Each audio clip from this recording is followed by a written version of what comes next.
I want to start off with a general call for questions. We don't do this very often, but right now we have 2 questions, and this entire process is driven from questions, written questions over here. Can you guys raise your hand at the table? It's Gabby over there raising her hand right now. We have blank sheets over there for written questions. I imagine a lot of you came to ask questions, so I would encourage you to go over there and fill out a written question. If you don't want to put your name, that's fine. It's not important. We want your name and address so that we can get back to you. But we have 2 questions, and even if I go really long-winded, we'll be done with that in 15, 20 minutes, and basically we'd be done. So I'm sure you guys came out for more than that. So I'm giving you an opportunity again to please go over and fill out any questions, and so we have topics to talk about during Mayor's Night. But we'll go ahead and get started. Thank you all for coming out to Mayor's Night. 4th District, Edison Elementary School. I'd also like to thank the school principal, Ms. Marcia Fry, and the wonderful staff here at Edison for allowing us the use of the facility. Can we give a big round of applause, please? I'd like to introduce your 4th District Councilman, Councilman Bill Emerson.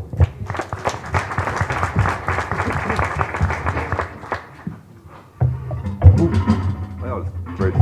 Thank you, Mayor, and thank everybody that came out, all the district residents.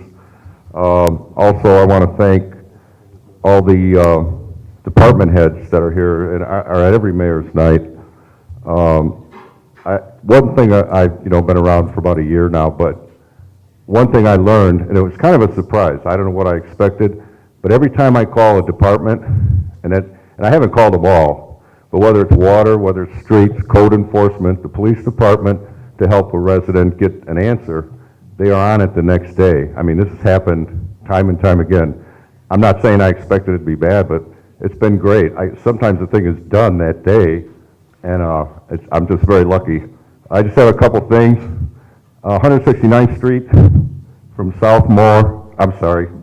Southeastern to Harrison, as a lot of you know, is going to be done. It's a huge project. I couldn't do it by myself as a district councilman, but it's an 80-20 thing we passed last year with Hammond's job bill. It's going to be inconvenient for a lot of you, perhaps. So I just ask that you be patient, because when it's done, it's going to be great, and you're going to really like it.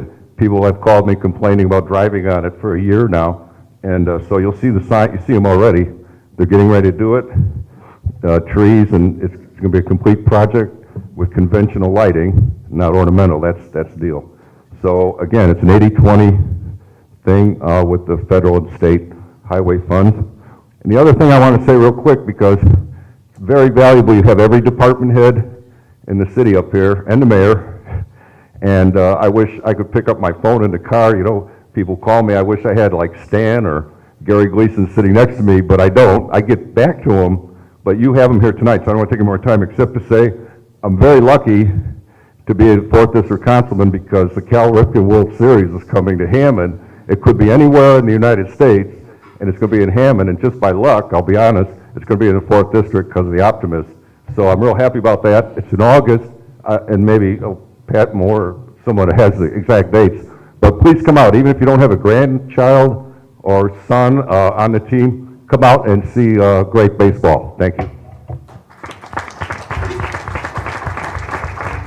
Thanks, Councilman, for bringing up the baseball team I coach as well. I appreciate it. That's a great team, good kids, 13, 12-year-olds, a lot of them from this very neighborhood, from this very district. But it's going to be 15 when we get ready for the World Series. We have 4 games guaranteed, and they're pretty much 4 games back to back to back to back over a 4-day period, so you need to have a lot of pitching. So we're going to pick up 2 more kids, and you'd be really proud of this team. It's a Hammond team, a lot of Hammond kids working real hard, and they know they're going to be in the World Series. So they're probably going to play like 50 games this year, maybe even closer to 60. They're going to be almost like mini major leaguers this year, getting ready for the World Series. So as the councilman said, we're lucky to have the 12-year-old World Series, Cal Ripken World Series in Hammond, Indiana this year. It's in your district. It's going to be really neat. People from all over the United States of America flying to Hammond to play a baseball tournament. So if you do get a chance, I don't know the exact dates, I probably should, but it's like mid-August, like August 15th in that ballpark. So if you're around, make sure you get over to the Optimist Complex, and you'll be proud of your city. So thank you guys for coming to Mayor Night again. I'd like to introduce Michelle Trichaney. She's the Special Events Coordinator for the City of Hammond. She's my co-host on Friday morning's WJOB show, which is a lot like Mayor's Night, except for it's weekly, and it's on the radio. You can't see my face, but Same kind of system where you call in to WJOB and you ask questions cold turkey, and I do my best to answer them without my landlines. I got all my department heads here, and these are really good things to have when you have an open forum like this. So let's go ahead and introduce them, Michelle. Mike Unger, Sanitary District. Kelly Kearney, Code Enforcement. Jim Callahan, Inspections Department. Brian Miller, Police Department. Chris Campbell, Information Technology. Beth Jacobson, Economic Development. Africa Tarver, College Bound. Chris Vakalaris, Legal Aid. Alexius Barber, United Neighborhoods, Inc. Mylon Krasinski, Port Authority. Bob Lendy, Controller's Office.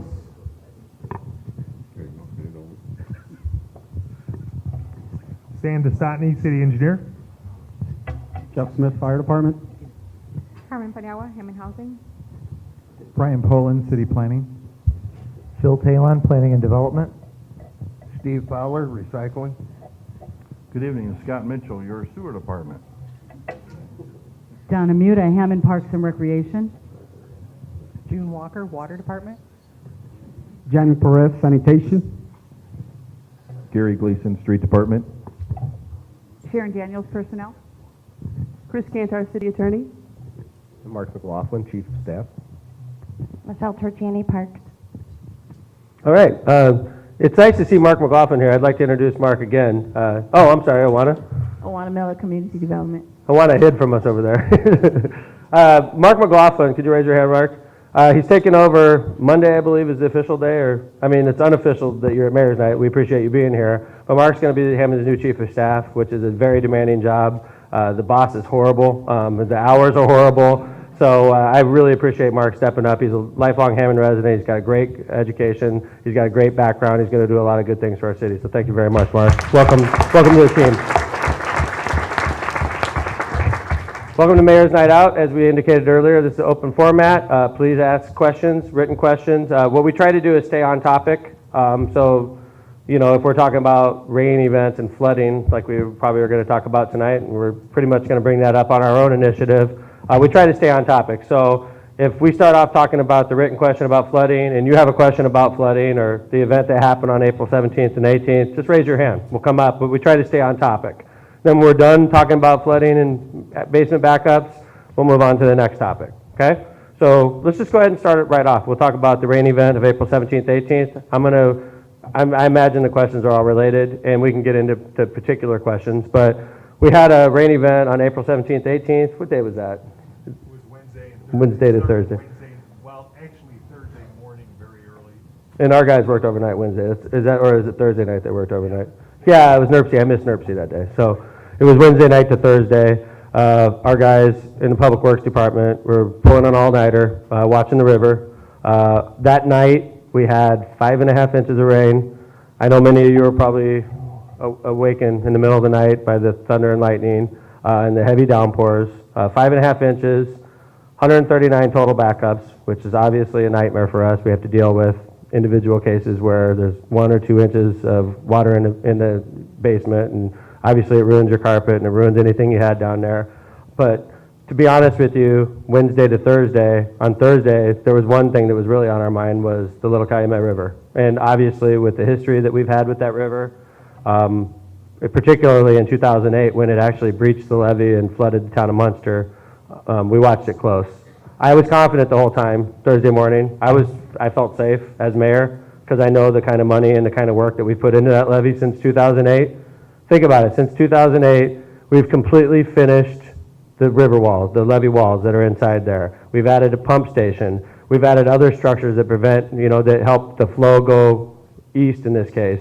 We've done a lot of work in this area, and one thing that we do a real good job of is we constantly monitor the level of the Little Calumet River. We were all watching it, and at all times on Thursday, even after the heavy rains hit us, we were always around 14, 15 feet, which is high, but it's still 2 feet below where we were in 2008.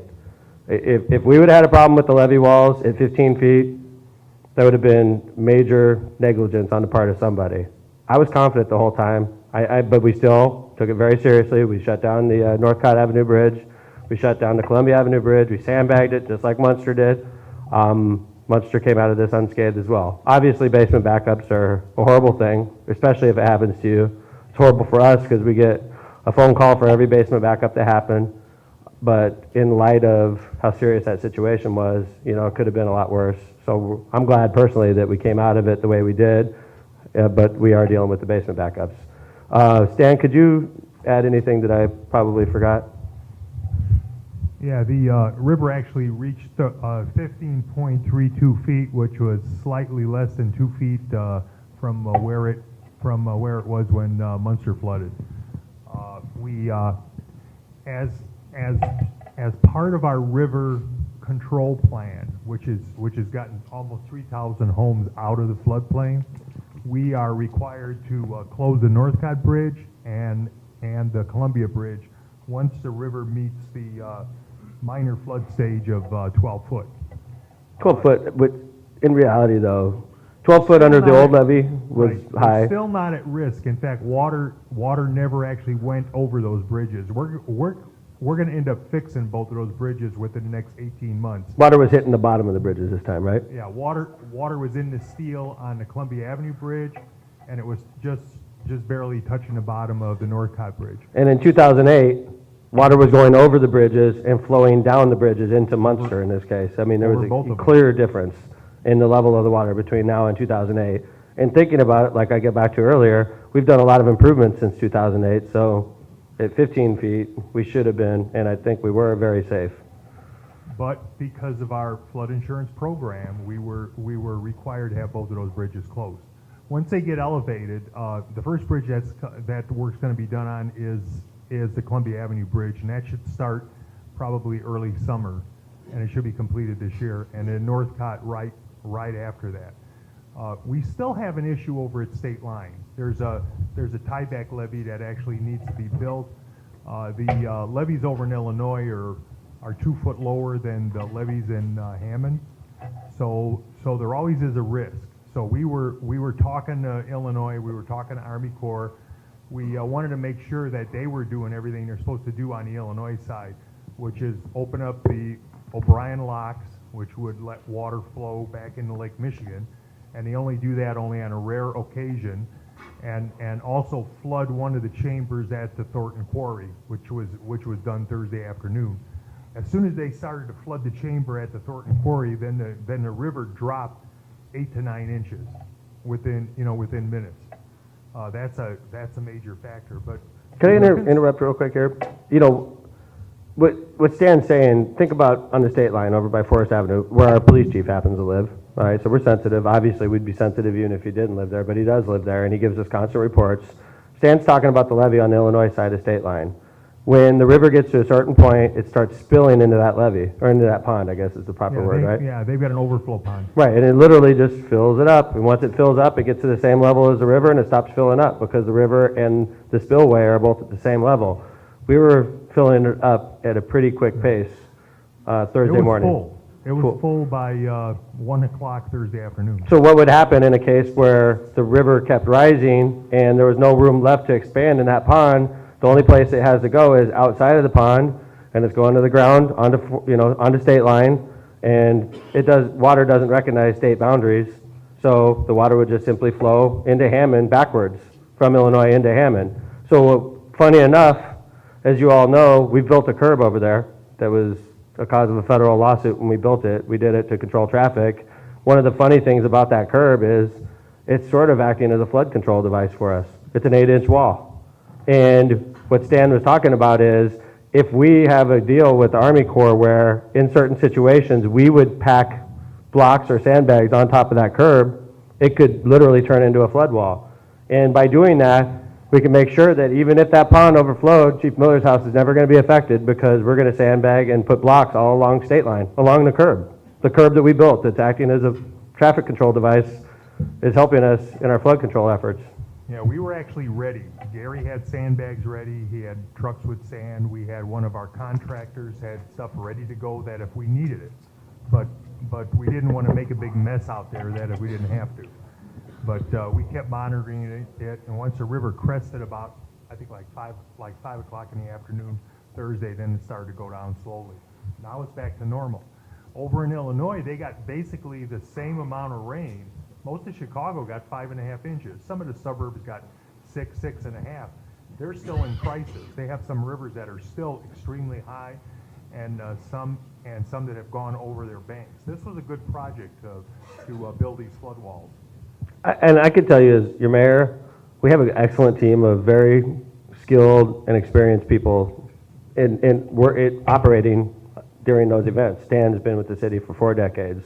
Gary Gleason's been with the city for a long, long time, knows what he's doing. Obviously, the chief of police is very concerned when the river gets high as well. Just a great crew of people that are working, and I'm not doing anybody a service by just mentioning those 3. It's a great crew of experienced people that are working real hard that kept us dry in 2008, and I'm not going to take credit for keeping us dry this time. The levee kept us dry. The walls are doing what they're supposed to do, which kept the water down.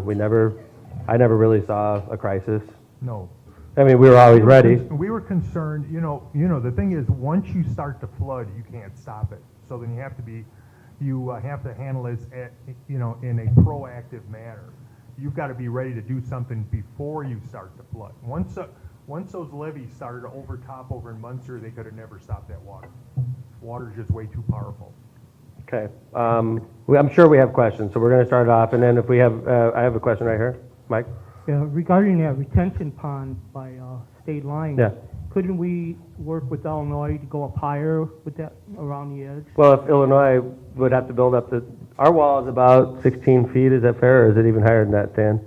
Ours is Our levee 2 walls. foot higher Than Illinois. Stand at state line, and if you look down there, you could see Right. it drop in a real short period of time. So theoretically, the levee could be at 16 and a half feet, and the river could be flowing through Hammond at 16 and a half feet, get into Illinois, and just start spilling over the side of the levee, because they're only at 15 feet with the height of their walls. So that's why they have to spill over into the pond. But if they actually did what we did, we would have nothing to worry about in that regard. But we can't really force Illinois to build their levee walls.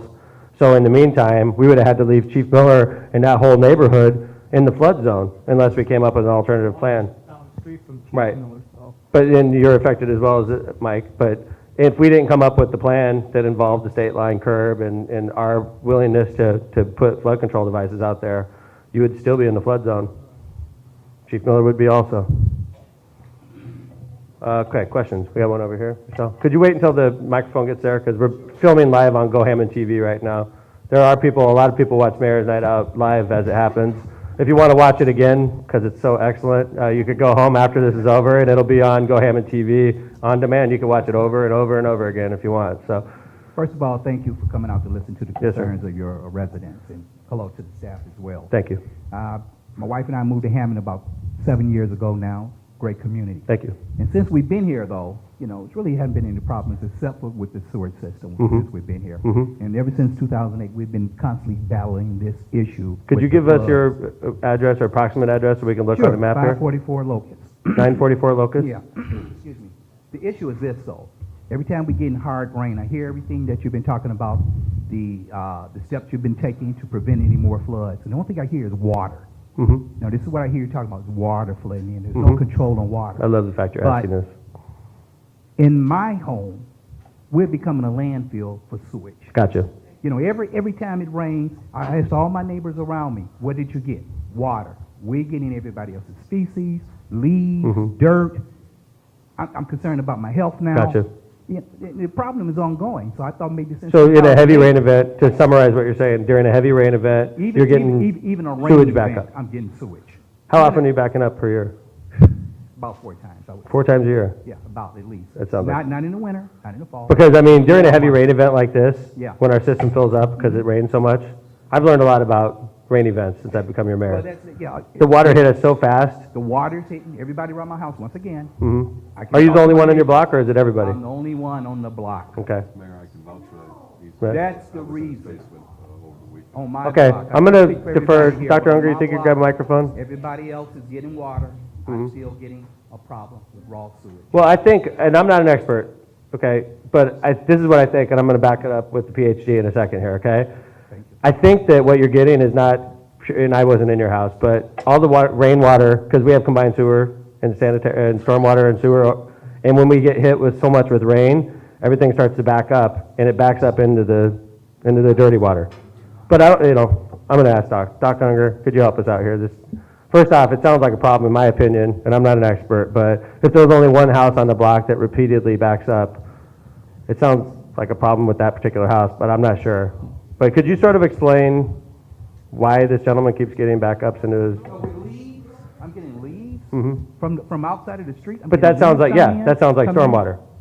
Stormwater. Right. You know what? Next time it comes over, I'd like to call you. Come over and spell it and help me clean it. Well, No, I'm not saying it smells good, Okay. sir, and I don't All want, right. I hope I'm not being Okay. disrespectful. Let me I'm not. comment on that, Tom. Sure. He's in a combination system. Right. And this is That's what I him was trying to right here, explain. I assume. Usually when you get to the point that there's almost nobody near him having a problem, that the sanitary district has a program to help you do improvements inside your house to prevent this backup. We went over that already. You know what? The water was so forceful that it blew the drain caps off from down there. Now, where's this water coming from? The sewer? It's a combination sewer Combined. system, so So- the same water on the street mixes with the sewage. And I'm gonna insert here again. Then why are we No, we're getting not that gonna cut you off, sir, so can we have a conversation? We're under orders from federal government to separate stormwater from sewage. And we have to do that all over this entire city, which is a massive undertaking, probably gonna take Hammond 20 years to separate. Every time we do a street, that's one of the things we do. We separate the stormwater from the sewage. See, in my case, and I'm not an expert, I've said that a couple times already, during a heavy rain event, because you're in a combined area, the stormwater maxes out and it all spills together, which sounds to me like that's why you're getting the sewage. Scotty, do you have anything you could add on this? This is head of the Hammond Sewage Department. First of all, I'm sorry you have been having issues. The reason why your basement may be the only one flooding is because of the elevation in your basement may be lower than what your neighbors are. Therefore, the water is going to find the lowest amount of resistance. But we do have the flood control program to which you can install a backflow check valve and get some assistance to do so. Not a drain plug, in which could be blown out sometimes because of the pressure buildup, but it's a regular flapper check valve, which you can participate in the program because you have had basement backup. And Scotty, we did this in '08, because I think it was actually in '07 when we really pushed this program, because before the big flood, '08 was the massive flood that wiped out homes. '07, we had a really big rain event where I remember in central Hammond was particularly bad with basement backups, and we really pushed this program with the check valve. Yes. And obviously, it didn't happen in this case, but do you think that that's the type of thing that would help? What I'm going to do is I do have your address down. We do have you confirmed as having sewage, and so I do apologize for that. But I'm going to mail you the particulars of that program and how it's implemented and to what the requirements are. If you can put this backflow check valve into your basement, nothing's going to be. How much does that whole thing 100%. cost, Scott? It depends on the plumber. It depends upon his A couple $100 bucks? configuration. Couple No, thousand? No, maybe Why am I up to paying for 1,000. something that's a problem of the city for not correcting? Well, unfortunately, with it being a combined sewer system, that's not an easy correction. But yeah, you as a homeowner, with us helping you with some financial assistance, can help. How many streets in the city are combined at this point, Stan, percentage-wise? 50% more? Or are we over 50%? About 50/50. About 50% combined, 50? Combined and have separated. So I imagine it's safe to say that Locust hasn't been done as far as a street. You haven't had a street reconstruction in yours, right? He is probably sitting close to the close to the grade of the sewer. So when the sewer fills up, he starts to get back up. Everybody else on the block might be higher. Be in the deepest basement, that's your problem. And the best solution is an automatic backflow preventer. This is something that you don't have to do anything with. This'll close on its own when the pressure starts to back up. Sometimes they put it in the basement, sometimes they put it right outside the house, depending on what's the best location that the plumber decides. This is a guarantee that I would get nobody else's raw sewage, the leaves that have been blowing in the street, no garbage that's coming through there. In my Stop opinion, that. the only thing that's gonna stop that is a complete reconstruction of your street. So every time it rains. Is that a safe statement, Stan? If we did a complete reconstruction and separated the There's storm still sewers no from? guarantee because we've got some areas Well, where that would we help though, still- wouldn't it? It's a higher level of protection, just like this is. Nothing's 100%. This will protect him to the level of probably 95%. you might, if something gets stuck in the valve and it can't totally close, Mhm. he might get some leak through. Usually there's a manual override that you can shut off. Similar to the sluice gates we have out on the river. You've got an automatic closure, then you have a manual closure in case the automatic doesn't totally close. The Scotty, could you do me a automatic's- favor? Instead of calling this guy, could we just follow it up? Instead of just sending him material, could we just follow it up tomorrow? Maybe send somebody by and see if we could check Scott's crew is experienced. They deal with this stuff all the time. Instead of just sending you the materials, why don't we send somebody out there just to check out your particular case? Can we do that, Scott? Sure. Maybe, because I don't know squat about this stuff, I'll be honest with you. I'm good at government. I'm not very good at around the house at all. I don't even mow the lawn. My wife does it for me. It's horrible to say, but in my opinion, these guys are really good. And maybe we have somebody that could eyeball it for you and give you some advice, because I'm trying here. I just don't know what to say to you, sir. But we'll have somebody come by tomorrow, if that's okay, if somebody will be home. Could you make sure you touch base with Scott after the event? Thanks, sir. Sorry about that. And I wasn't trying to make light of your situation. It's a horrible situation. We're just trying to figure out what's going on. No, believe me. Believe me. We got more than one phone call this week, sir. Believe me. It's not just you. I'm not trying to make you feel better or worse by saying that. This is a problem and we're trying to deal with it.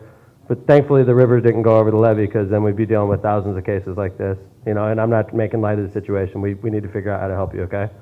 And obviously a reconstruction of your street would be over $1 million. I don't know if that would help or not. I think it probably would a little bit, but that's $1 million.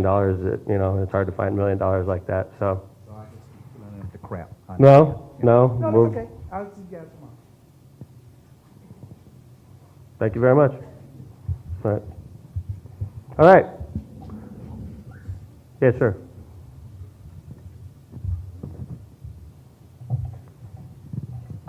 I live at 4117 Sheffield Avenue, and I had the same problem that gentleman had. And I think we're having that problem because neighbors in our area, sewers, there's drains instead of going into their yards, are going into the system, Yeah. filling up, and we're getting their overflow. You have a total cluster in your neighborhood, sir.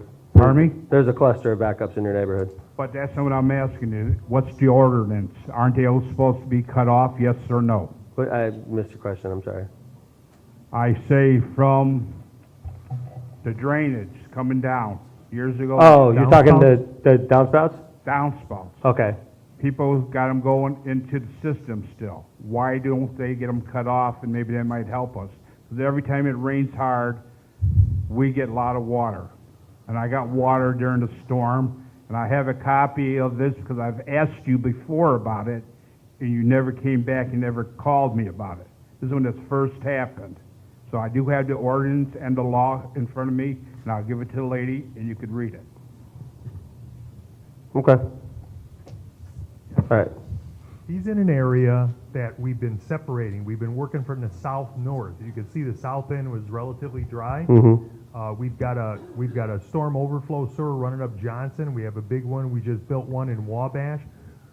He's at the shallow end. So as we build the rest of the North Hammond streets, he'll be separated. Right. So we're I have a moving in the feeling right he's not going to direction feel good there. about that statement, even if by saying it. But I want to point out that if I had my druthers, it wouldn't have rained 5.5 inches that night. If there was something I could do to prevent 5.5 inches from hitting us at one time like that, to prevent basement backups, I would exert all power I had to prevent that from happening. But it's a little bit above my pay grade. Who decides how much it's going to rain in a night? Just because it rained and we had damage doesn't mean, we did anything negligent. I just want to point that out. Should have been done. Everybody had to do it years ago. That's what I'm saying. It's an ordinance. Something Yeah, but the actual ordinance says that you have to separate your downspouts in a separated area. Hey, sir. Read the statement that I got from City Hall yesterday, okay? Then you answer my question. No, you don't need to be rude, sir. We're not being rude to you, okay? Hey, Chris, do you know anything about this? She's our city attorney. She knows more about ordinances than anybody in this room, so. All right, everything used to be a combined system, everything. And back then, when it was a combined system, you were allowed to put your downspouts into the Right. storm discharge. In an area that is separated, you cannot do that anymore because there's a separation of the storm water and the dirty water. However, if it's a pre-existing if it's a house that was built in 1917 and it's still in an area that's combined, there's nothing that says we have to go and make people yank it out because it's all going to go into the same place. If the downspouts are running on the top of the ground, it's going to go in the storm sewer and it's not separated. It's going to combine. If it's going underground, it's going to go in the storm sewer and it's going to combine. Until the system is separated, it doesn't make a bit of difference where the downspout point. Once it's separated, yes, it does make a difference. Dr. Unger, code enforcement, anybody want to jump in on this?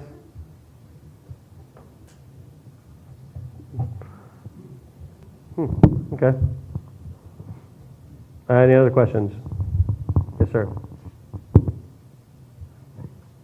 Thank you. Mr. Mayor, Yes, sir. how about making a deep tunnel down the old Erie what was it? Erie, Lackawanna. yeah, the old Erie tracks that are empty, putting a tunnel through there from the Little Cal to the Calumet River, which is always low anyhow lately. That should take just for, I'm not worried about Illinois, I'm worried about Hammond, Slacker, where my friends live. I don't know how much that would cost, but I would imagine 100 million would be in the right ballpark for a project like that. And if we had 100 million, we'd probably separate 100 streets before we did something like that, because I think, in my opinion, one of the problems is Hammond being such an old, you don't have this problem in Winfield, okay? Because in Winfield, it's a brand new community. They separate it when they build it. Hammond's got an issue with this because we're 128 years old, and a lot of these streets are very original and pretty original, built 50 years ago when we didn't have to worry about separating the stormwater from the sanitary system. So what we have to do is go through and change it and separate it, which means that we have to take a street that may have been done in the early 80s and do it now. And I could give you a running estimate to do a block, it's right around $1 million, just to do one block. How many miles of streets do we have in the city of Hammond, Stan? 200 and about 290. So 290 Not counting alleys. miles, and we've done about half of them, and we have about half of them left. That means we have 145 miles left, and it's $1 million a block. So you're talking about hundreds of millions of dollars we have left to still do to separate everybody out so that we could eliminate these types of problems. And I'm looking at a map here, and for the gentleman that just talked about the 4100 block of Sheffield, I could see there's a cluster. And then Stan pointed something out. He said, Mayor, we've been working Sheffield from the south to the north, and if you look on this map, the areas that we separated, there's no problems. And that doesn't make you feel better, sir. I would feel bad. In fact, I have a friend that lives in your neighborhood. He was backed up also, okay? And I'm sure you probably know who I'm talking about. So the fact is, we're trying our best to get everything separated, and eventually we're going to get through your neighborhood. And when we do, I imagine it's going to take care of a lot of your problems, because that's what we look for when we do these. When you guys call in the basement backup, we put it on a map, and when you see clusters, that's what Scotty pays attention to. There's a problem in the system, we got to fix it. And there's definitely a cluster in your neighborhood, sir, no doubt about it. And it's something we're looking at, I promise you. And I'm sorry about what you're going through, and to you too, sir. But this is, for us, is gold, because it gives us, every time we have a major rain event, we do the same type of map, and we compare map to map, and we know that when we have a rain event, if locust is always a problem, we know that obviously there's a problem in your system during heavy rain events. If it rained 2 inches over 2 days, you're not going to see something like this in most cases. But when it rains 5 inches in 1 hour, that's when the system fills up and we get into problems. I'm not trying to make light of it, sir, I apologize. 139 people just like you, and it doesn't make your mayor feel good. We are fixing it. It just takes a long time. There's an I've got maps at the sanitary district that are much more colorful than this, because they have thousands of backups instead of 139. So I thought we did pretty good considering the size of the rain event. And if you look across the state line and you see what's been happening in Chicago with massive backups and flooding everywhere, expressway closed, the Bishop Ford was flooded, I think we did pretty good. And I think we're going to do better every year because we keep doing improvements. We're going to build a huge pond right across from the sanitary district that's going to store combined sewer overflow so that all that water gets treated. Your question about taking water from the Little Cal into the Grand Cal makes a lot of sense until you look at all the regulatory stuff that you'd have to go through to actually take water from one drainage basin and place it in another. You'd have to go through Army Corps, you'd have to go from DNR. I know that the Grand Cal has a water deficit. It's got plenty of capacity, I would love to move some of that water up there, but it would take decades to get through the regulatory rules that you'd have to do something like that, let alone what the cost is gonna be. Okay, questions? In the back? And by the way, and before we get to your question, when Michelle's walking over there, Mayor's Night Out always seems like it happens right after there's a community problem. I swear, it's so funny how this works out. We set this up a year in advance, right? It was about 5 years ago. It was 07 actually. Horrible storm hit us. It was the year before the big storm. Horrible storm hit us. Hundreds of basement backups, particularly in East Hammond over by City Hall, was particularly hard hit in that area. In fact, we've done some improvements in that area, and I see it's actually better on the cluster map. But literally, we had Mayor's Night Out 2 days later at the Ophelia Steen Center. Literally in the backyard of the worst part of the city during his basement backup.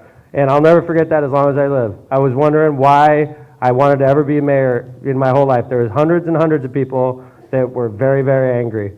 And it just seems, I guess why I'm saying this is because doing this, coming out, it doesn't happen, I think, in a lot of communities, and I apologize for what you're going through, but you got to sort of give us credit, in my opinion, for standing up here and trying to do the best to answer your questions and look you in the face, because it makes me a better mayor. I can tell you that, because I know that there's, problems in the 4100 block of Sheffield, I know there's problems in the 900 block of Locust, and when it rains next time, I'm going to be thinking about you. That's just how it works. If we didn't do stuff like this, we'd be detached a little bit more, I think this is good for us, and I apologize you're going through this, so. Anyway, Michelle? Yes, I live on the 6100 block of Garfield. Every house on 6100 block of what? Garfield, Thank you. every house on that block was flooded, and it was black sewer water. Let me see it, Stan.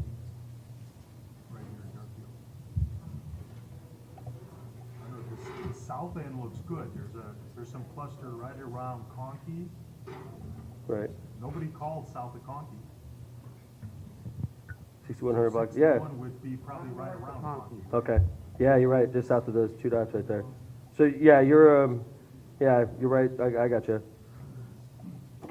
I guess this is one of those, or is 6100 block of that far north, Stan, or 65th? Yeah, it's north of Conkey, there it is, the dots are there. Yeah, there's definitely a cluster there.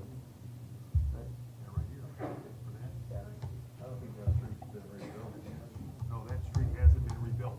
Yeah, that street has been rebuilt. It has been? Yes, it has.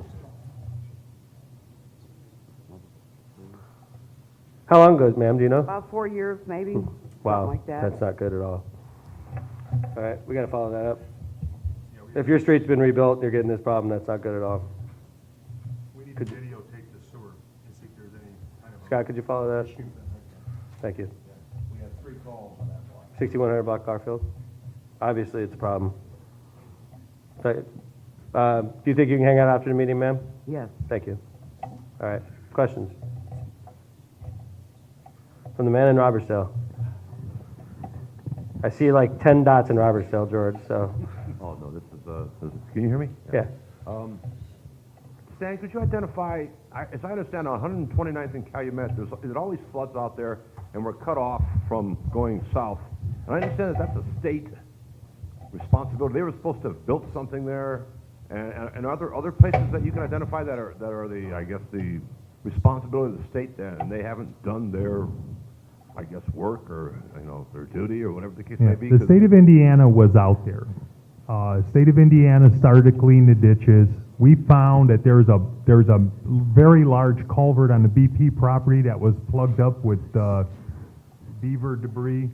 Somebody plugged it all up. They have cleaned that all out. I'm gonna go out there next week, and we're gonna look at the possibility of increasing flow through the BP property so that we could create some more capacity on Calumet. And the state's supposed to be out over the next week cleaning all those ditches from the Indiana Toll Road up through 125th Street on both sides, and trying to increase capacity by scooping them out and making them wider. So we are addressing it. I know on the night of the heavy rain, we had Calumet Avenue impassable because I couldn't get from my house over to the Little Cal. I finally went down Sheffield, but even Sheffield has a storm system dedicated to it, and and Sheffield had about 6 inches of water on it because it couldn't keep up. You know, that was a real intense rain in a very short period of time. So we are looking at those two problems. In fact, the closest to having anything top its banks was over at George Lake. Yeah, I was just concerned if the state was doing their part on all this, and what, if anything, what were the prospects that they would continue to do it? They are cooperating now.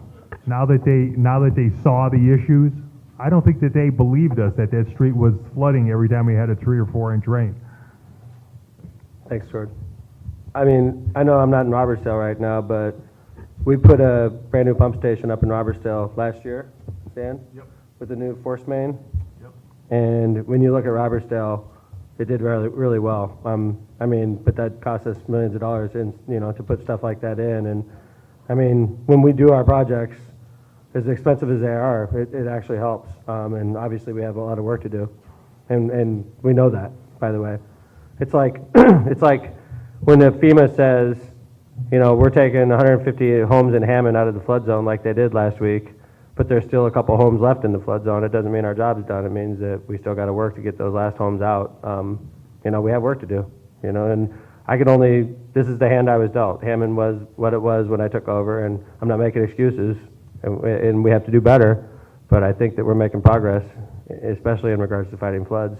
When I talked to my dad about when he was mayor, back in the 80s, it would rain literally an inch and half the city would be underwater. And he told me specifically, when you become mayor, that's one of the things that's the worst about the job is when it rains. And I totally understand, and I don't think it's as bad as it was when he was mayor, because we've done a lot of improvement since then, but it's not any easier today than it was when my dad was mayor. So, questions? I know that there's more on floods. Other side of the room, sorry, Michelle. Yep, it's over here.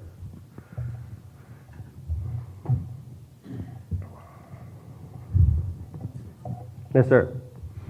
Okay, this is more of an educational on my part. I was affected in 2008. Mm-hmm. Calling the city. And so was I. Calling the city as far as, you're having flooding, what are they doing other than tracking it? What are you talking about, on the day of the flood? Yeah. On the day of the flood, we're all out in the rain. No, but I'm saying, including the mayor. What is the city doing when you call the city and say, I got flooding? On the day of the flood? Yeah. And that's usually when people are calling, and that's probably the worst day you could call, because we're out trying to keep the river from going over the levee. Okay, so basically calling the city is not really doing anything. Well, no. Calling the city gives us education so that we could prevent these types of things in the future, because we take all your calls and we follow it up. Scotty, could you talk about, it's Scotty's crew usually that goes out when we get a phone call. So Scotty, when you get a phone call about a basement backup, how do you approach that? And what does your crew do? Okay, our crew's going to come out to your house and verify the backup, but we like to get into your basement and see how much is clear water, how much is seepage water, how much is sewage water, and where the source of it is from. And then we will log that down on a form, and we're going to check if you got something pumped, downspouts tied in, et cetera. And then we take that information and we will create a map and give it to the engineers and our guys in the department in order so we can see exactly to where the hot spots are at in the city. And that would give Stan's department and the engineers a little red flag that we need to look deeper into this area and help prevent this flooding in the future. Maybe there's a problem, maybe it's an overloaded system in which that's what happens. But as long as you live in a combined sewer system, I can never guarantee you are not going to flood. It's just the nature of the system. But we do have the flood control program, which can help lessen that chance of happening. When did we start actually separating storm sewers from the sanitation? The first separation project was in the 70s, and it was with an EPA grant, and it was in South Hammond. It was in one of these neighborhoods south of 167th Street. One of these federal neighborhoods government with no paid for dock. most of it. Okay, but when did it start becoming mandatory? In the 70s? Well, that was when they were starting out. EPA was your partner. They would give you money to help separate sewers. Now they just tell you got to separate them. And they actually come down hard on you. What they want to do is they want to eliminate CSOs into the rivers. So the project that we have up by the plant is going to create a huge holding pond so that when the plant cannot process the water quick enough, we're going to store it and process it once we have capacity. How many gallons is that that storage pond? You know what that is, Dr. Unger? How many millions of gallons is the storage pond? 32 million? Yeah. Yeah, during the storm, didn't we run almost 100 million gallons through the plant in 24 hours? Yes, I just wanted to comment a little bit on this storm. You know, like another important thing that we do when you send those complaints in is we change the operation of the system. Like, I'm more or less involved in that. The system is very large and complex, and so it covers 50 square miles. When it rained that night, it dropped 5 billion gallons on the district. That's B. Now, I don't know if that means anything or not to you, but the problem is, in that system, we have 43 pumping stations that have about 180 pumps in them. Pumps generally run from 100 to 500 horsepower. In the treatment plant, we have some as big as 2,500 horsepower. I can tell you on that night, all pumps were running. The guys did a good job. We probably did $200,000 worth of damage at the treatment plant. We overflowed the grit building. We overflowed the primary building. We overflowed the secondary treatment. We overflowed the tertiary. The water was running a foot deep in the treatment plant. We just hope we don't, lose power in that situation. But normally, I can tell you that if you read the charts, we got 5.3 inches in 18 hours. That was somewhere between a 20 and a 25-year storm. Most communities build for 10 to 15. We're trying to, put enough money in that 10 to 15-year storm, right, Doc? A 10 to 15-year storm. And is that industry standard? Well, Because you don't want to build a system for a 150-year storm because it would be a waste of money. I mean, well, people resist. They don't want to spend it. I shouldn't say this, but even you build a house.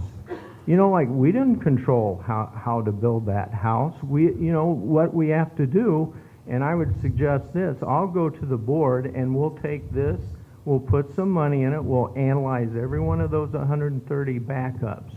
But we need the public's cooperation. To really be helpful, we have to get in your basement, measure the elevation. Then we can go to the sewer outside.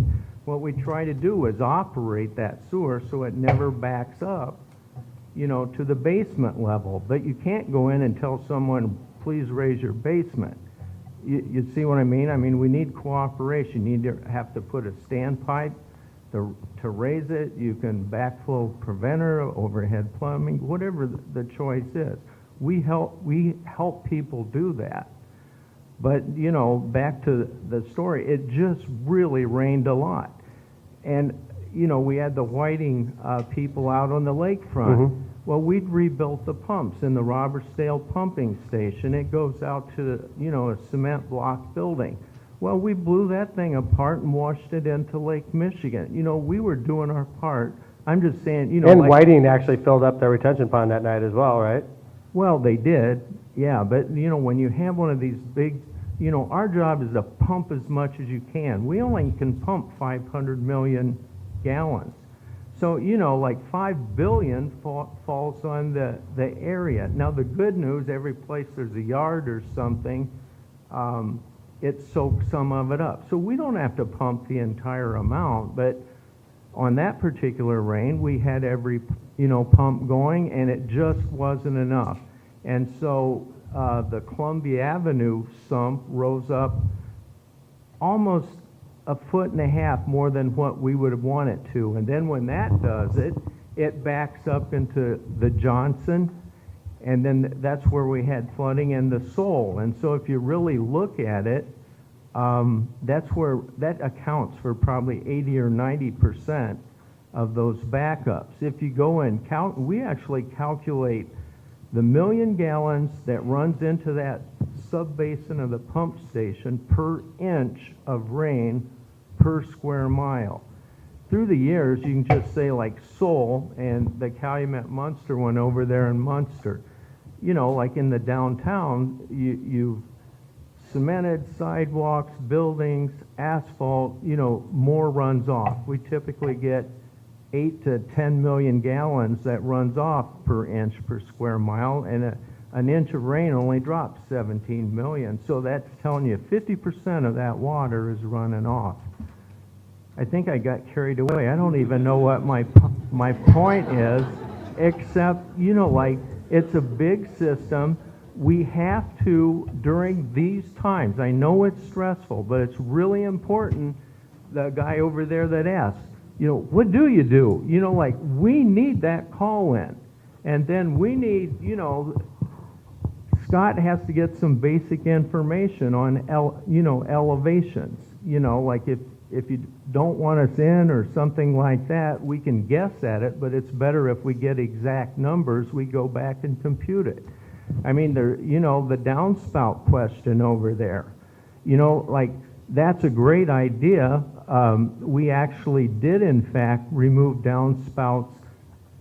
My memory's not good. I'm just going to say 5, 10, who knows? It might have been 15 years ago, but I can remember the number. Like, we removed 15 to 20 million gallons during a 1-inch storm. Well, when it dropped 500, you know, or 5 billion gallons, well, you know, that probably won't help that. But if you call it in, if we're getting more than one in that area, you know, you can go back and change the inlet in the street and try to keep, you know, then you trade a basement backup for a street flooding problem. Which we'd rather have, obviously. That's a good trade. Gotcha. So, you know, like, I think what we should do is, you know, if you have that information, if you can forward it to Scott, we'll try to, this time, I don't know, I'm sure we can get someone to analyze it in more depth. If the mayor wants, we can actually summarize it. You can distribute it or give it to the homes that flooded, you know, like, but we have to march forward and try to, each year, you know, make it better. And it takes all of us to do it, you know, like, I need Scott to go out there, we need our operational department, you know, sometimes we can change the sump levels, and, you know, sometimes we just have to add pumping stations. You know, we change it, like, our job is when that pump doesn't pump its nameplate capacity, then we have people come in and rebuild it. And then sometimes, like that building out on Lake Michigan, well, I don't know if we rebuild it too good or what, but what happened is that water went in there so fast it just couldn't run into Lake Michigan. So we filled the building up and the building fell apart and washed into the lake. So, you know, each rain, we try to make the system better. And unfortunately, when you learn the most is when you have a big rain. So, you know, like, if we can just, like, get that information in, I think we can steadily make the situation better. So that's all I'm asking. I can't stress how important that it is that we know where the problems are. That's why we want people to call in, and then we need to determine if it's seepage, if it's backup, what's actually causing the problem, because we have a model of our sewer system. It's a computer model. We can actually make changes to it and see what the implications are. This is run by ABH Donahue out of Chicago. They're specialists in that. But that's how we got all the red dots off this map and got it down to 139 from several thousand. So, you know, keep on calling us. Tell us where the problems are. We will follow up. This is a challenge. I would love to have one day come to one of these meetings and say nobody had backup. I think we're getting close. 139 in a 25-year storm isn't too bad. But if you're one of the 139, you don't want to hear that. And we're not satisfied until it's zero. Right. All right, question. Good evening. 1004 Highland Street. I was one of those that did get water. I did my due diligence. I called the mayor's office. I was referred to engineering. I was waiting for that call back so that someone could come into my basement and explain to me why I had over a foot of water. I was out of town. I got home Thursday night, late evening, went downstairs, and there it was. Friday morning, I called. I waited. No one called, so I had no choice but to start cleaning up on Saturday morning. I sort of want to piggyback on what this gentleman had said. There doesn't seem to be a strategic plan when we get these kinds of being inundated with this kind of water. I mean, there's no real person you can call. I mean, I understand you all are probably on the street, doing your thing with the water, but there's no committee. There's no strategic plan or backup to assist people. I mean, there are elderly people out there that had no one was there. If the neighbors didn't assist them, that was it. So I would like to see a strategic plan put in place, a bona fide number you can call when these situations happen. And from what I'm hearing, I don't think this matter will be resolved in my lifetime. I will have to deal with this to the day I die, because from what I'm hearing, it is at that magnitude that it's going to take years and decades of money and time and effort to correct this. But again, I did my due diligence. No one called me back. No one came to my home to see what my situation was, and I don't understand that. So if I'm hearing you correctly, you had 139. Well, now you have 140. Yeah, you're not on the list, so you're not on the list. So, Mike, I can confirm that something happened between your phone call and the city. So, all right, thank you, Ms. King. Okay, good evening, everyone. I live on Roof Street, and I took in water in my basement, too, so I want to get on the list. I didn't know to call, and I welcome someone to come check out my basement, see how high I should get or whatever. And then also, are there any resources for Hammond residents who took in water, who need assistance or don't have flood insurance? Scotty, what's the best number to reach your crew during a rain event? Call 853-6405. Which is the district number? Which is the district number, and you can hit 3 to come right to the sewer department or to find the menu. Off hours, you call the same number, and if you follow the prompts, we keep a guy on call 24/7 off hours. His pager will go off. He'll call back in and check the message and respond that way. Okay. And I don't find her on our list of calling us. Ms. King wasn't on there either, so, all right, thank you. And as far as the program, you talked about the standpipe program. Could you go over that again for Ms. Gray? The 50/50 program is at the sanitary district. Once you have basement sewage verified, you are eligible for the program. The sanitary district will pay up to 50% of the cost of you to put some type of flood prevention system in. That is determined by you and your plumber. We're not plumbers. Up to a $500 maximum. The average cost to put a simple check valve in, depending upon the plumber, may run between $800 up to maybe $1,400 to $1,600. It would depend upon what your property calls for, and the plumber can help you determine which method is best for your property. Thank you. Thank you. I think Mark McLaughlin's starting to reconsider that job offer I gave to him. You sure you want to do this, right? Anyway, it seems like we were worried that we only had 2 questions, and the first question took an hour. So this pace. Do we have more issues on the flood? We'll take one last question. Yeah, I don't have a basement, thank God.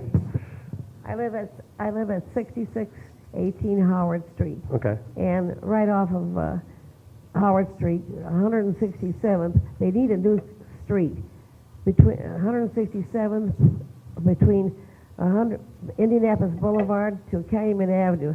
That's a rough street. It's got potholes, and it's terrible. Yes, ma'am, I know exactly what you're talking about. But we need a new street there. I appreciate it. Thank you, Mayor. Thank you very much. I appreciate it. Okay. Whew. Is that all right if we move on? All right.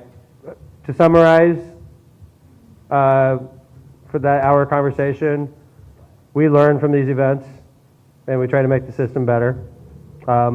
We apologize to anybody that experienced backups, sincerely. I was backed up in 08, and that was no fun. I had to tear out the carpet, the whole thing. I didn't back up in this last event, and I'm glad, but I feel horrible for you all that suffered, and I want you to know that this is something we take very seriously, and you know, these guys are professionals and they know what they're talking about, and we're going to try to fix it. All right? And we've fixed some parts of the city, and we've done a good job, and obviously we got other parts to work on. So I apologize. Okay? And if you don't mind, we're going to move on to the next question so that we could change topics here. What is planned for the corner of 175th and Calumet? Are the fireworks stands gone? Great question. Can we go back to the flooding? No, I'm just kidding. That's a great question, actually. There was a, Chris? Why don't we just have Chris do this? Thank you. Now, just so you know, I have to tread lightly because we are in litigation. All right. That's why I passed off to you. I'm going to take you back to July of 2012. The person who was operating the fireworks stand at 7905 Calumet Avenue, based on numerous complaints of noise, operating without a license, discharging fireworks into the street, all kinds of craziness, selling food without license. Based on all the complaints and the resident complaints, the license was pulled for that location. He then promptly sued us. It's still pending. There's a new person who wants to come in, and that matter had a hearing before the Board of Works, and the Board of Works took that matter under advisement. And then he may sue us. So I don't know what's going to happen. Bro, didn't they also, the people that said, we want to run a business here, but in the summertime, we're going to sublease Right. it? I want to be a cigarette store, except when I'm a fireworks store. Right, exactly. In In other words, they're trying to circumvent, Right. you know. They're trying to backdoor the guy that we kicked out last year in with a new person. Like I said, it's tied up in litigation. Hopefully, the Board of Works will make a decision soon. However, because of the complaints and the noise and the problem, the traffic and the food and the explosions and the loudspeakers, we are taking this very seriously, and we are doing everything in our power to keep this sort of circus from happening again this July 4th. But, and I appreciate you straightening everybody out. And I also want to point out that we have situations like this that have happened to us before where the landowner feels like they're legally entitled to do what they want to do on that property, and they own that property, and if we don't allow them to do what they feel they're legally entitled to do, they will file a lawsuit against us, and we have to spend money on lawyers defending our case. And I remember when I took over as mayor, there was a case from the 6th District from Hessville that was pending where the previous city council, none of the current councilmen I'm talking about, one of them, yeah, but we won't talk about that. But the council back in, I guess, the late 90s made an illegal move on a piece of property. A gentleman wanted to turn a piece of property into a liquor store, and it was zoned properly to turn it into a liquor store. And the council basically just said, no, we're not going to give you permission to turn it into a liquor store, even though it's zoned properly.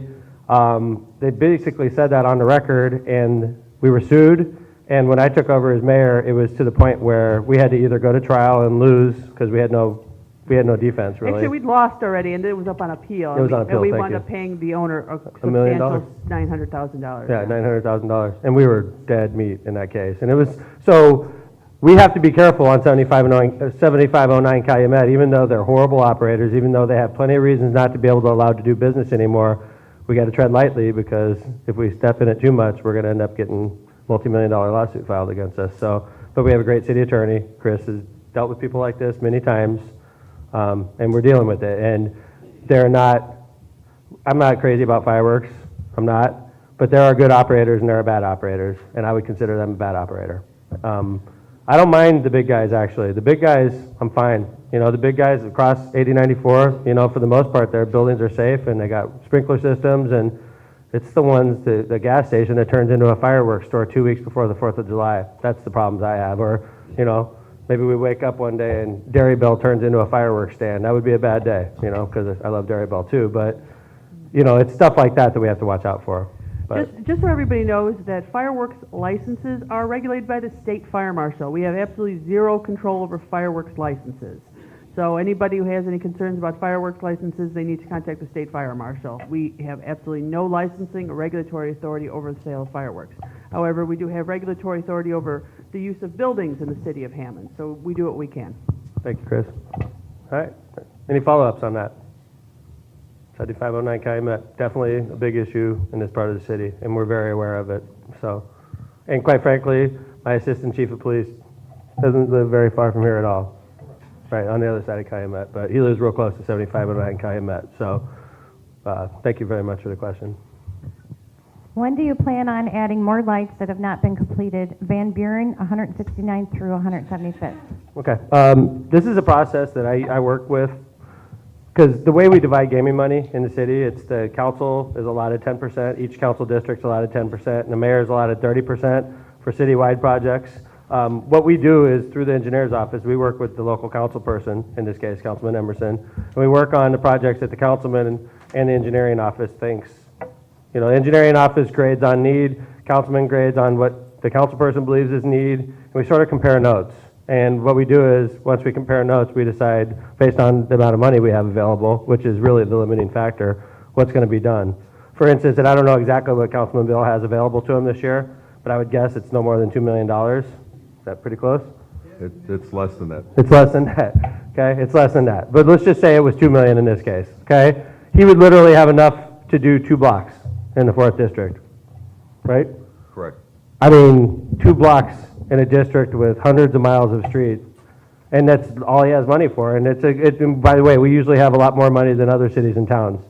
So, you know, just to talk about doing the street repairs is $1 million a block, and then on top of that, I know the councilman gets tons of requests for lighting, just like I get tons of requests for lighting, and I love the lighting projects.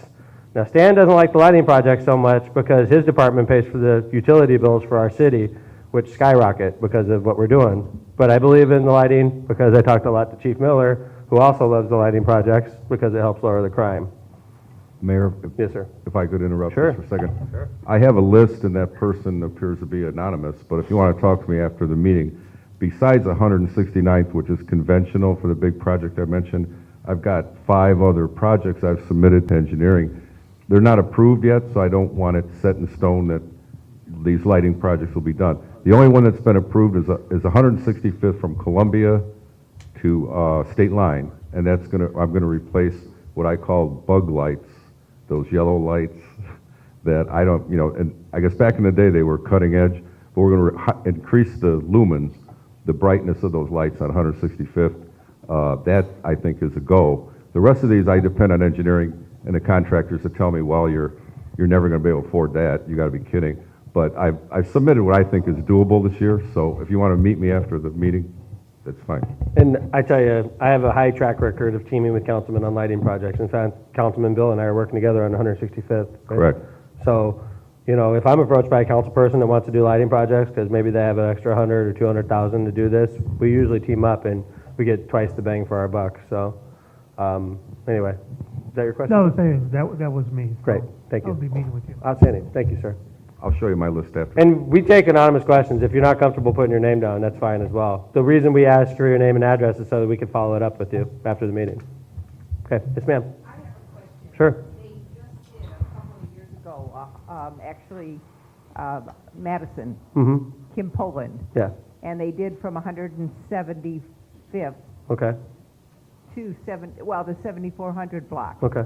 So you've got 2 NIPSCO lights And the street light. Oh, and the sorry. street lights. Right, I live 7300 block, and I have asked Mr. Emerson, and I have asked Kim Poland, and we have nothing. But, I yeah. have a NIPSCO light on 7300 on the end, and then 7500. Right. I have 2 lights, but I have nothing in the middle. Right. We have humongous trees. At Mhm. night, like I come to a crime watch meeting, I have a street light that actually the city should pay me because I'm lighting the middle of the street. mm-hmm. I have asked for, well, take one of those NIPSCO lights and put it in the middle and give me Mhm. something. But And I yeah, was told there's you no mentioned, money. well, I mean, well, first off, it sounds as though Councilwoman Poland at the time made the decision to do that and also made the decision to cut it off. Well, she told me that when she was doing the 7400 block of the street, that we were going to get lights, and then we were told there was no money. Okay. And they paved the street. Okay, So I have asked for, all I want is a light. That's all I want.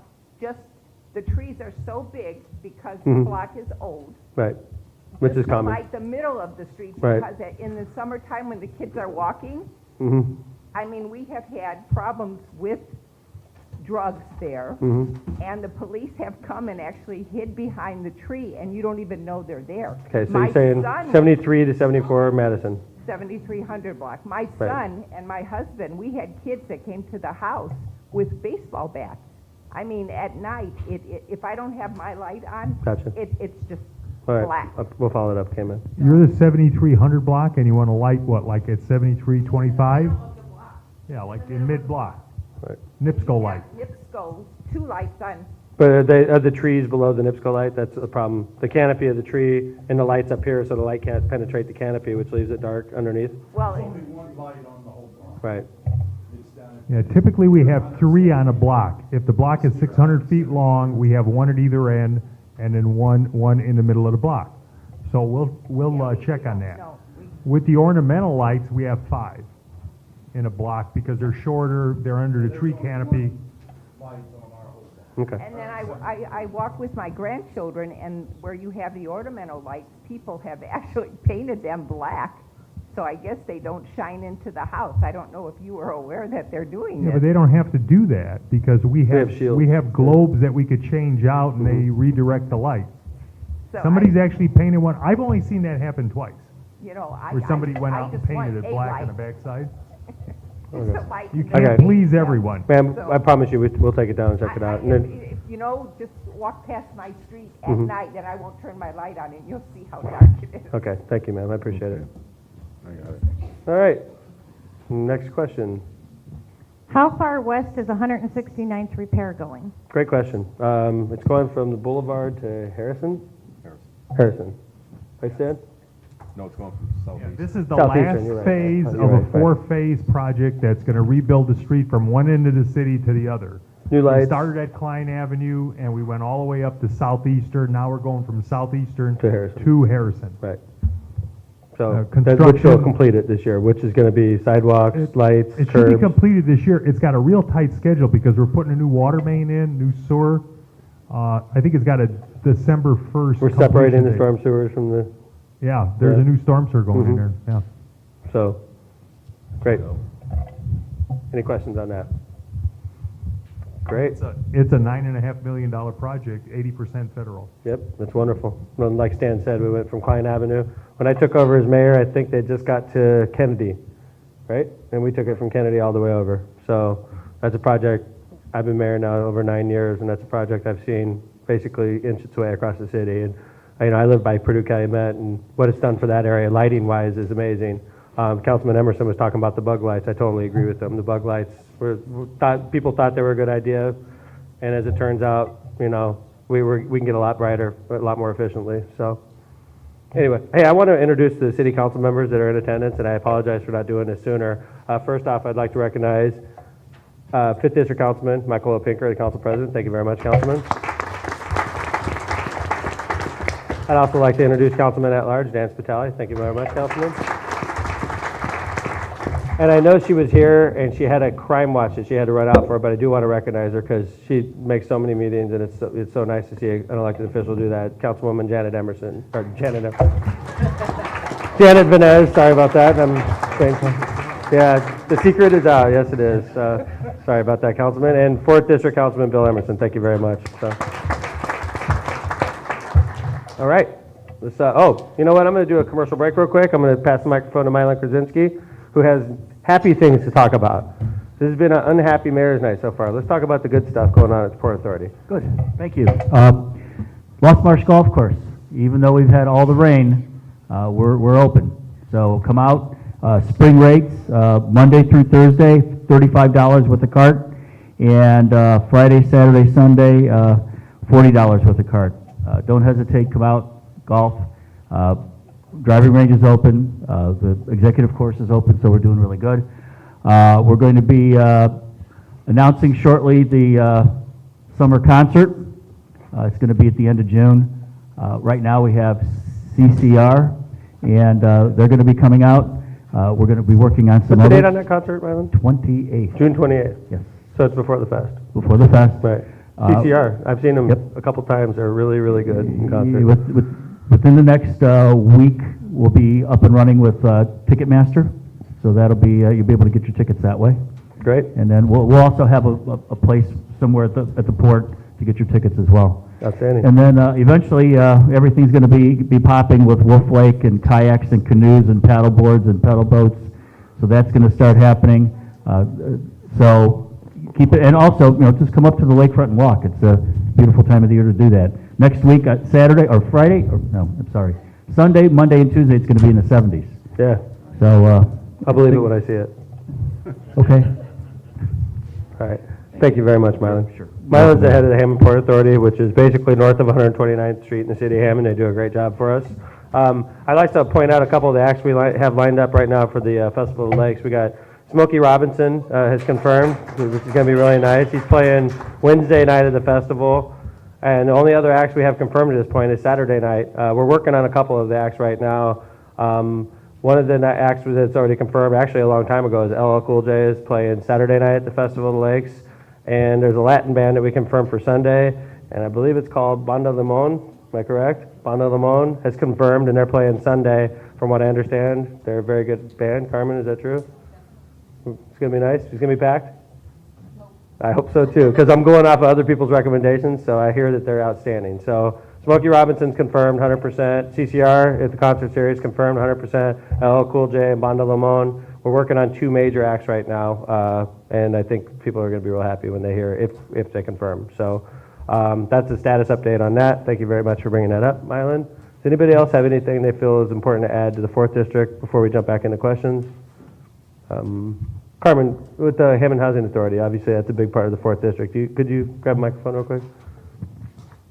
This is Carmen Paniagua. She's been in charge of Hammond Housing Authority now for 6 to 9 months. No, actually, I just heard a year there. Wow, gosh, seems like it was just yesterday. Yeah, it's just the year, April 2nd. Outstanding, great job. For a year. Why don't you give an update on what's going on at the Housing Authority? There's a lot going on, I know Okay, that. I'm sure everybody's familiar with what used to be known as the Columbia Center, right on 173rd in Columbia, going south to 175th and all the way over to Chestnut. We're working on rehabbing the entire, what used to be the old Columbia Center. I hope it changes the name and we don't want it known as the Columbia Center Public Housing Project. We're actually putting into new affordable housing. Right now along 173rd south on Chestnut, on the Chestnut side, there's new homes that were just put in service. They were opened in September of 2012. So the only thing that we have left is the entire, it's like the island inside of the center. And I'm hopefully at the end of this year, we can put together an application to get another allocation and put in some brand new units in there too. So hopefully, I'm guessing within the next couple of years, everything's really going to be turned around in that property. Well, I think you guys have done a great job already. I mean, since I've been mayor, I've seen pretty much 75% of the entire housing authority has been redone. Yeah, from that site, yeah. There's literally, what stretch is left? It's just the internals. It's literally the Just the center. internals, yeah. Everything external, down Chestnut, down Columbia, 173rd, 175th, everything on the outside has been done. It's just the interior of the center. It's just the interior, and it's about, we have 80 units left in there. So those we're hoping to tear down and bring in brand new buildings in there. Right. So we're hoping for 112 units. Well, I think you're doing a great job, and we appreciate it. So thank you very much, Carmen. Okay? Thank you very much. I got bad news and good news. I'm going to embarrass somebody here real quick here. Africa Tarver has been doing Hammond's College Bound program now since October. Short timer. But the good news is, the bad news is she's no longer going to be in that position, and she's done an excellent job. But the good news is she's going to be taking a position in economic development, taking over for Beth Jacobson. Where's Beth? She's hiding. Hey, Beth, how's it going? And this is the bad news. Beth's been with us now for 5 years. 7 years. Geez, I'm way off on my numbers today. Sorry. She's been with us for 7 years, and she's done a great job as the head of Hammond's economic development team. She's a young mother, and she's decided to focus on the most important job, being a full-time mother. And she's been great for us in the city of Hammond. She's a resident of this district, doesn't live very far from here at all. We're going to miss her. She's done a great job working for us. So, Beth, this is your last mayor's night out in this position. Maybe in the future you could sit in the audience and yell at us. That'd be really good. but I wanted to say thank you. You've done a great job for the city of Hammond in your job. Thank you very much. And I want to give Africa a big recommend. I mean, she's outstanding. I've known Africa. She's been working with me since I'd taken over as mayor. She's wonderful. She's smart. She's energetic. She's going to do a great job in that spot. So congratulations to Africa. And one more person I'm going to embarrass because she's in here also, taking Africa's job at College Bound Coordinator is Leanne Munoz. Leanne, could you stand up, please? Okay. So, a lot of changes happening in the city of Hammond right now. We got good people going into key positions, so I think they're going to do a great job for you. So, congratulations to everybody on their new positions, and thank you all for supporting us on that. So, great job, you guys. Thank you. All right, back to the questions.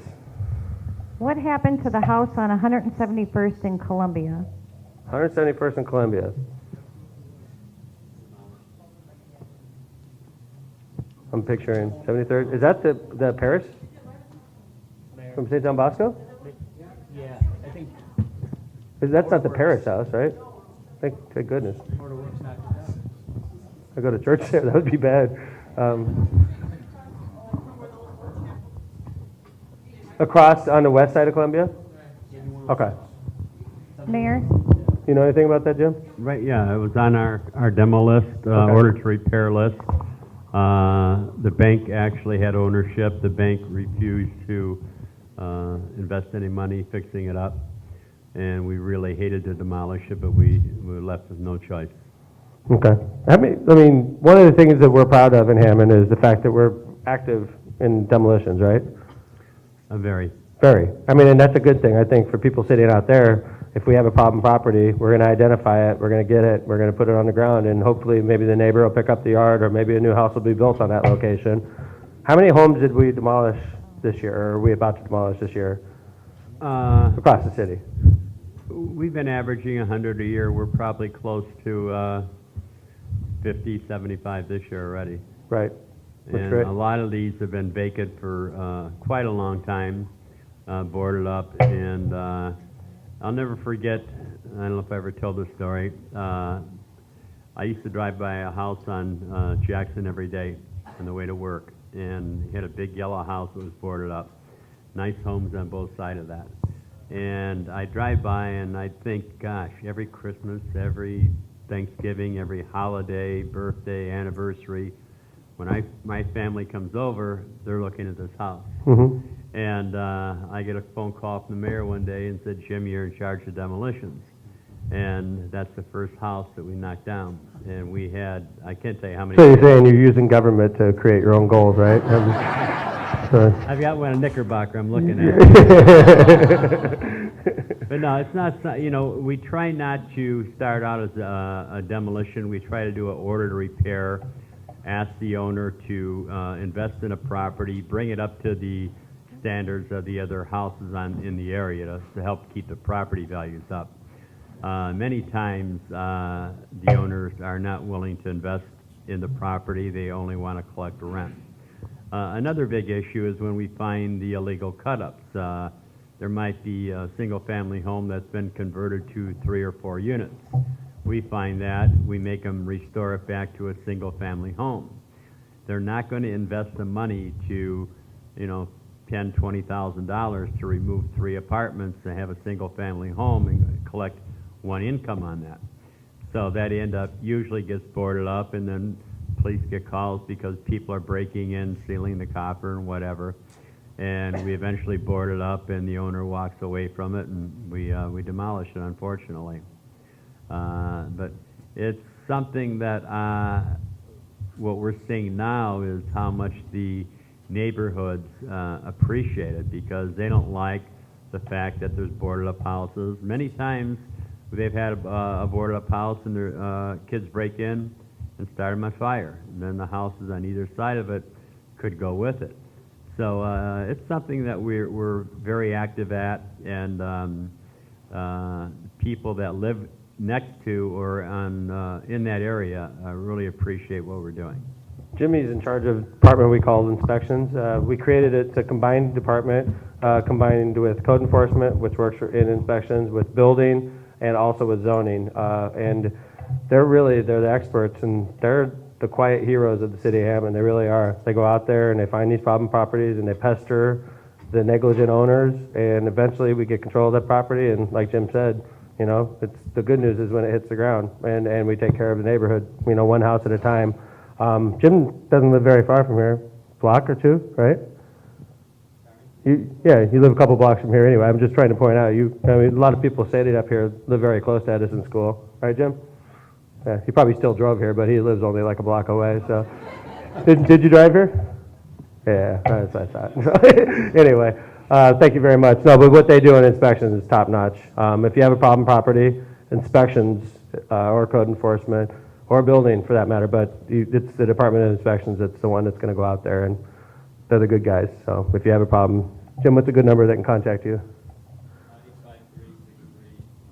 853-6316. That's the Inspections Department. It's a great place to call with any problem properties. All right, thank you very much. Yes, sir. Got a question up here?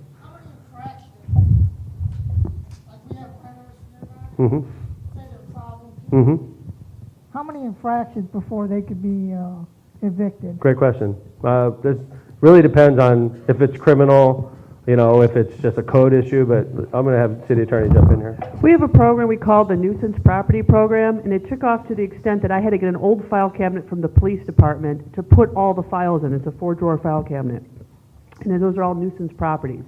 If we're getting 1 or 2 calls, and please, if something's going on, call, because if there aren't any calls, I don't have anything to report.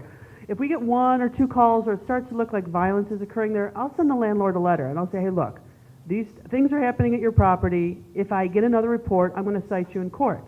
Then there's certain cases where the Hammond Police Department execute a search warrant and find that they've been dealing drugs out of there. The Hammond Police can figure out that you're dealing drugs out of a place. The landlord should know that you're dealing drugs out of a place.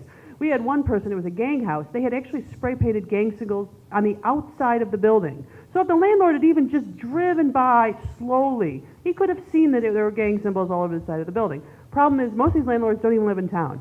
Some of them live in Arizona, Michigan, Georgia, California, and I even had one say, well, I live in California, how am I supposed to know what's going on? I'm like, that's not my problem. You should introduce yourself to the neighbor on either side and say, here's my card. If there is a problem, give me a call.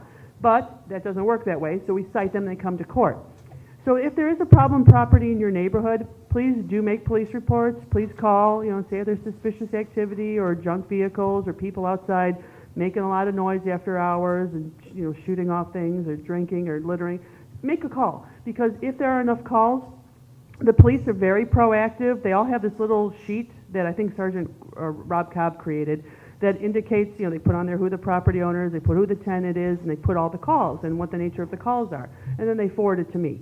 And then, like I said, if it's small, I start with a letter. If it's major, I start with a citation. And we have done many, many, many citations, and I would say all but a handful evicted their tenants.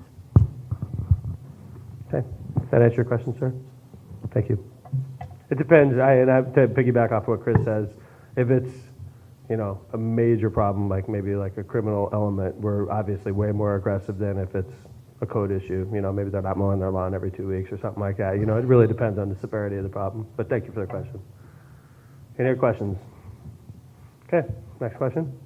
Will the Columbia River Bridge reconstruction affect baseball at Optimist? No, that's a great question. In fact, Stan mentioned earlier that we reached an agreement with Munster and with Lake County government where we're going to redo the Northcott Bridge and the Columbia Avenue Bridge and raise it even higher above the water than it is currently. So in those, but I could tell you that for the World Series, for major events where we think there's going to be a lot of people going to one of the fields, or maybe Dave Sikowski and the Chiefs have something going on the other side at Riverside Park, we're going to close down the Columbia Avenue Bridge during major events like that. And during the World Series especially, that bridge is going to be shut down. In fact, I think we coordinated the maintenance so that they could just start the maintenance during the World Series. Is that true, Stan? I think that's correct. Yeah. That's going to be bid through You're not on. the county, and they're looking at bidding. It's not on. And they're looking at bidding that and going to construction like in late May, early June. Right. And that wasn't a big deal to us because we wanted the bridge shut down during the World Series to prevent. We want, if the first couple games, they tell us that we could expect a couple thousand people to be witnessing the opening game, which Hammond's team is going to be participating in, and hopefully not embarrassing Hammond by getting its brains beat in. So, but there's going to be a lot of people at that first game, first pitch.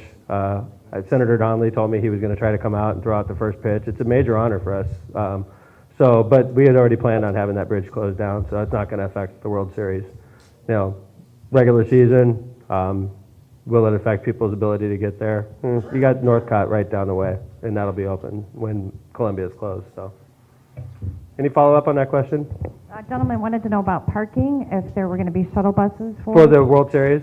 Well, with the Columbia Avenue Bridge being shut down, we could actually park on, we haven't had to do this yet. We've been prepared for big crowds, and it's always let us down, but we're anticipating this to be a big one. We plan on shutting down Columbia and actually using Columbia Avenue as parking. Riverside Park obviously should be nice and dry by then. Usually in mid-August, it's nice and dry. We could park in Riverside Park also, and that's a massive park. So hopefully we wouldn't have, and the Optimus parking lot will fill up like that. It fills up during regular season games. So Riverside Park and Columbia Avenue will be obviously we're going to protect the neighborhood. The Schleicher neighborhood will not be a parking option for the people coming to the World Series. I can promise you that. Okay? All right. I'd like to, before I get, and this is really horrible because she lives across the street here, I'd also like to recognize Anna Mamala, Hammond School trustee, and thank her very much for coming out here. Thank you very much, Anna. I look at her and I'm thinking, she lives across the street, she's here as a citizen, but she's been a school board member now for 9 years, geez, I'm going to stop guessing numbers today. But thank you very much, you're doing a great job, Anna, I appreciate it. Okay, when will River Drive be finished? Great. I sort of complicated this issue myself because of the World Series. We wanted to, and I talked to the widow of Mayor Ruskowski, who got on me about trying to dress up Northcott, River Drive, make it look nice for the World Series. Got together with 5th District Councilman Michael Pinker, who's also here, and him and I agreed that we were going to make it so that most of the traffic coming into the World Series is going to come from 8094, get off on the boulevard. Well, they're not supposed to turn on 175th there, but they're going to get to 175th somehow, and they're going to take a left, and they're going to go down on Northcott, and then they're going to go River Drive over to the field. We want to make that look nice. So I imagine, one of the things I know that we've committed to is lighting, basically from Gavitt all the way to the field. There's going to be a lighting project goes all the way down Northcott, and then we're going to finish River Drive project. I believe that's Walnut to Northcott. Is that? It is Walnut to Northcott, and it's it's got to be done before the World Series. So. What's that? Uh-huh. It's the third one. The second one is Delmar. Drive. Okay. Well, anyway, I think it's Belmont. it's going to be done before the World Series. Has to be, because that's going to be a major inlet for the traffic. Okay? All right. Next question. When will Potash Company be open, and when are they taking applications for employment? Oh, that's a really timely question. I'm going to pass off to Beth for possibly her last question as a head of economic development. There's a job fair tomorrow, right, Beth?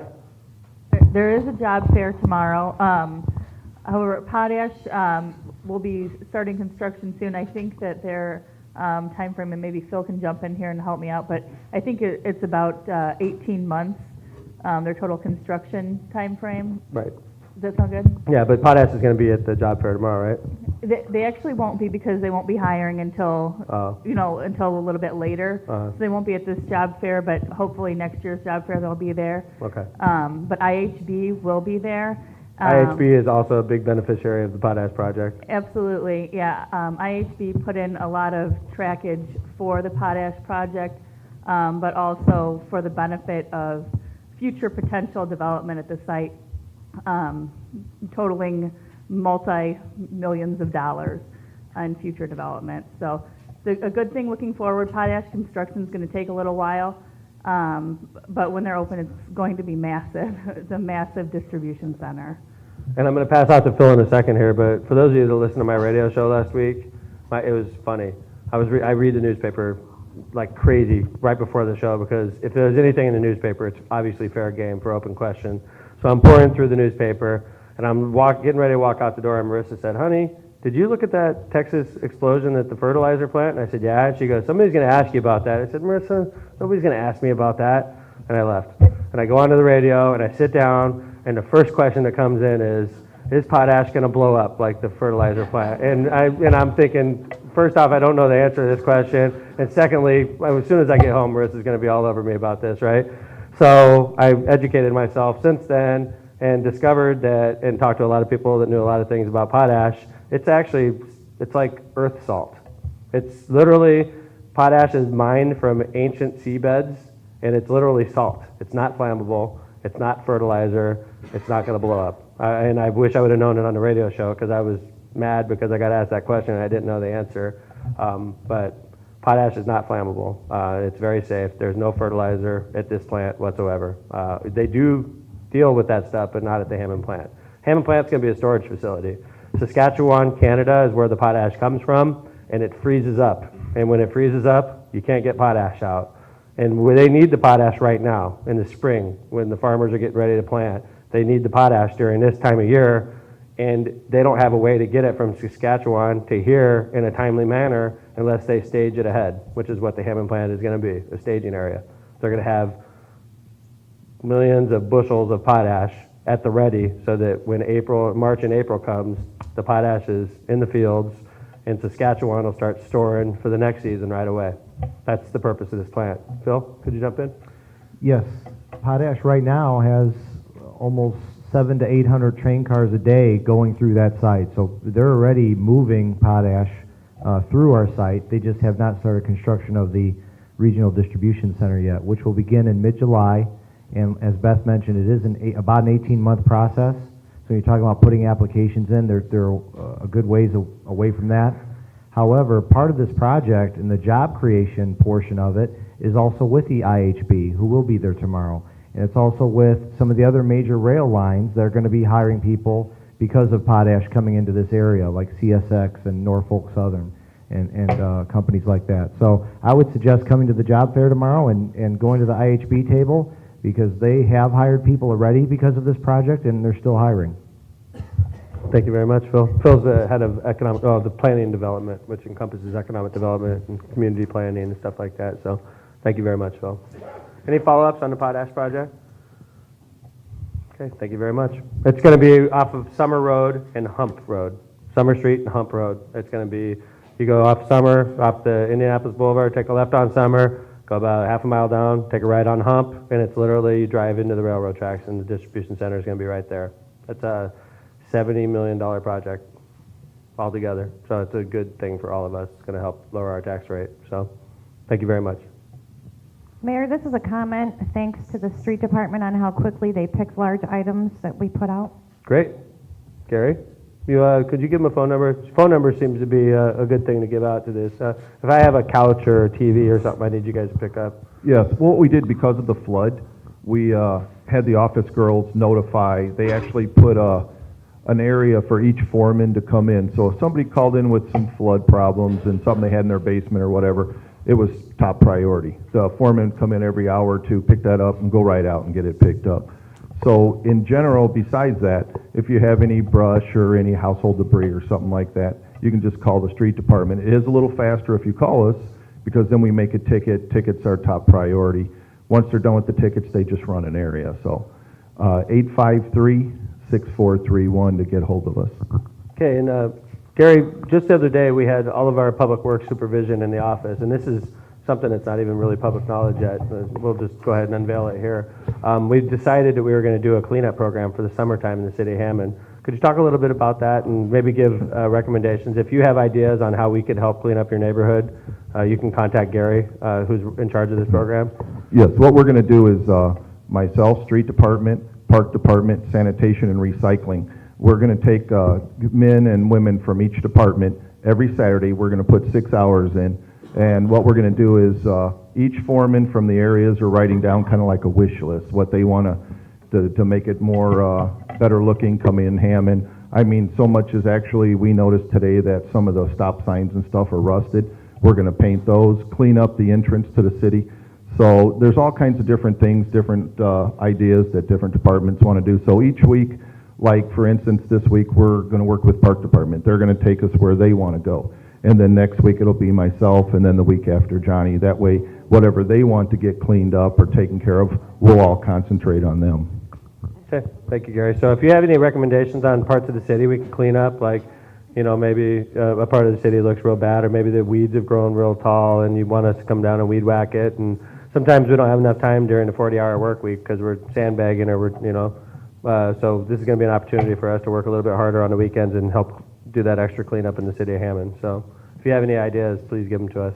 There's a question there? Michelle?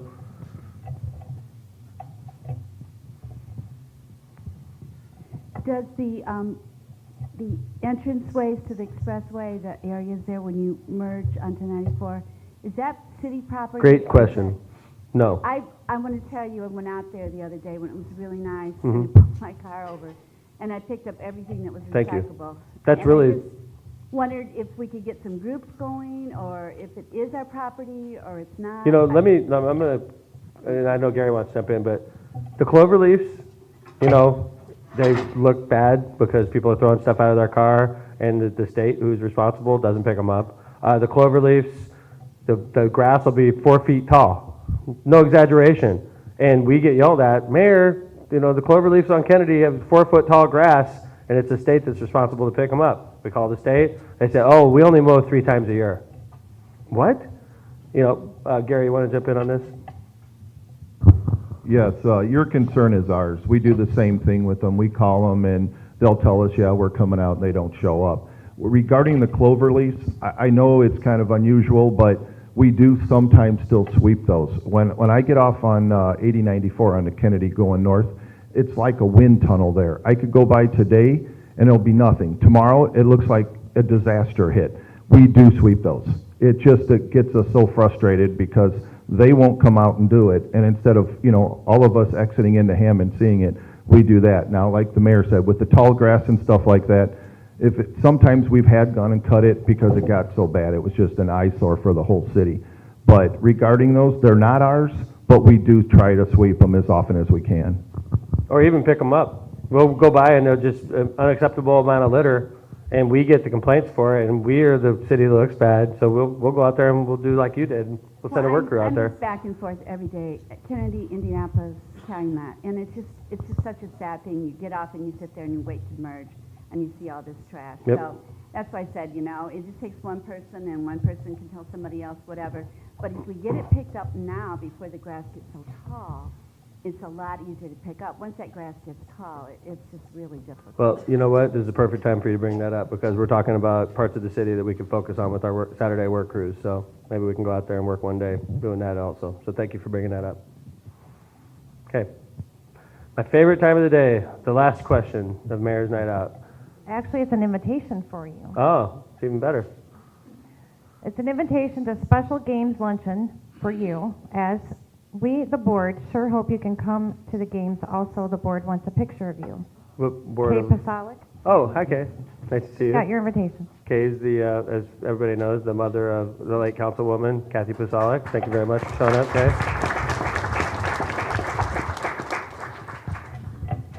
Well, Mayor, last year they honored the clown. I think it's about time they honor the mayor. It's the same thing, clown, mayor, it's interchangeable, so. Are you talking, is this the Special Olympics you're talking about, Kay? Yes. Oh, yes, ma'am. I would promise you. Either the luncheon, the kickoff luncheon, or the day of the game, whichever you can do, both, I hope. The game, it looks, We didn't have any mayors there last year. that's the lunch is on the Conference of Mayors? Yeah. That's going to be tough because the mayors go to the Conference of Mayors.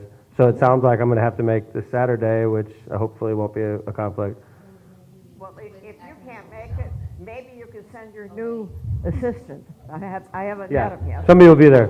Mark McLaughlin's going to learn very soon that usually when the mayor can't be there, the chief of staff shows up. So, hey, Mark, how's it going? But thank you very much, Kay. Kay's been a volunteer with the Tri-City Special Olympics. How many years? 1986. Since 1986. Tri-City Special Olympics. She does a great job for our community. Thank you. Well, thank you very much, Ms. Pasalic. It's great to see you. Thank you all, everybody. It's been an interesting Mayor's Night Out. This is why we do it. Oh, I think we have one last question.